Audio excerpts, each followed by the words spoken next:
క్రైస్తలో ఈరోజు దేవుని యొక్క వాగ్దానము కీర్తనలు 94వ కీర్తన 18వ వచనం. నా కాలు జారినని నేను అనుకొనగా యెహోవా నీ కృప నన్ను బలపరుచుచున్నది. దేవుడి వాక్యం దీవించును గాక. ఆమె. అవునండి, భక్తుడు చెప్తున్నాడు, నా కాలు జారిందని నేను అనుకున్నప్పుడు దేవుని కృప నన్ను బలపరుస్తుంది.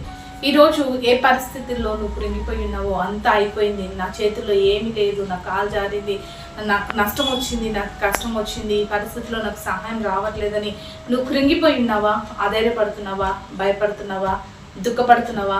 మానసిక ఒత్తిళ్లతో నువ్వు కృంగిపోతూ ఉన్నావా? అయితే దేవుడు చెప్తున్నాడు, మరి దేవుడు కృప నిన్ను బలపరుస్తుందండి. భక్తుడు అదే చెప్తున్నాడు, నేను కృంగి ఉండగా, నేను కాలు జారిందని నేను అనుకోనంగా దేవుని కృప నన్ను బలపరిచింది.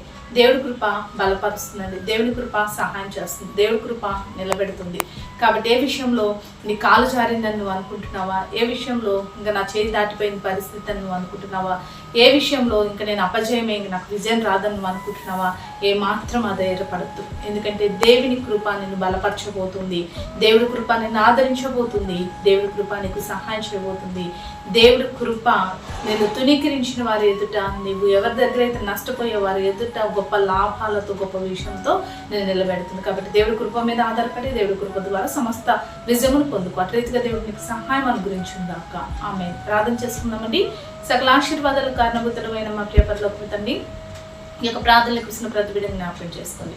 ఏ విషయంలో కృంగిపోక నీ కృపతో వారిని బలపరిచి సహాయం చేయమని యేసు నామములో ప్రార్థిస్తున్నాం తండ్రి.